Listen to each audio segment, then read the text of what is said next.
आई भी गल भौजी फागुन के त्योहार है, रंगवा लगैबा करिहा नहीं इनकार है, नहीं इनकार है, करिहा नहीं इनकार है। आई भी गल भौजी फागुन के त्योहार है, रंगवा लगैबा करिहा नहीं इनकार। फिर रंग घोरवा के पिचकारी में भर के, फिर रंग घोरवा के पिचकारी में भर के धीरे धीरे डलवा लीजिए।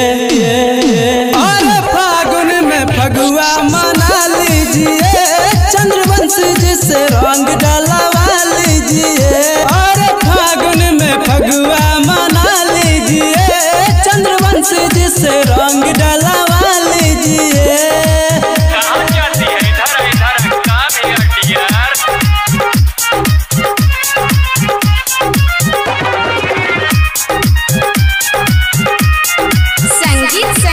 रिकॉर्डिंग स्टूडियो देवरी मरैया। डाल दब भौजी धीरे धीरे रंग है, चंद्रवंशी जी नहीं करता तनिया शरम है, चंद्रवंशी जी नहीं करता तनिया शरम है।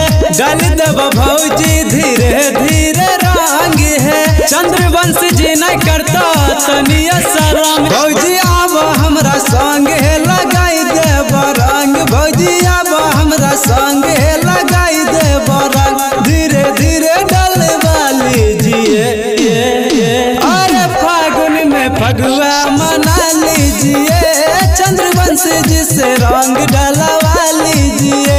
अरे फागुन में फगुआ मना लीजिए, चंद्रवंशी जी से रंग डलवा लीजिए।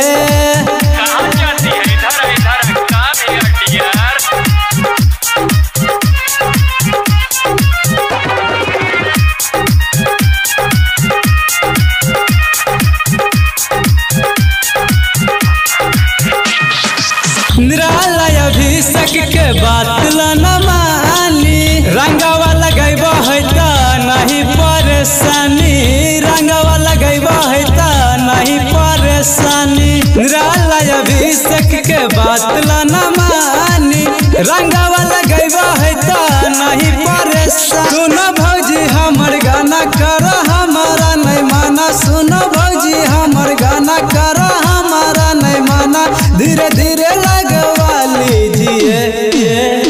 अरे फागुन में फगुआ मना लीजिए, चंद्रवंशी जी से रंग डलवा लीजिए।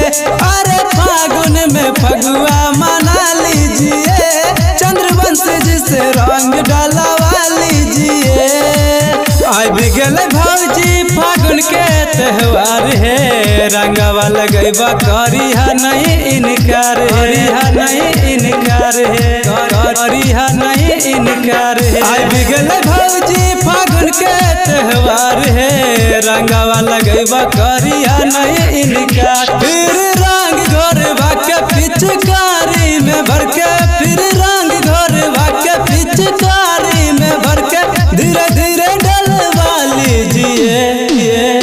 अरे फागुन में फगुआ मना लीजिए, चंद्रवंशी जी से रंग डलवा लीजिए। अरे फागुन में फगुआ मना लीजिए, चंद्रवंशी जी से रंग डलवा लीजिए। संगीत संगम रिकॉर्डिंग स्टूडियो देवरी मरैया।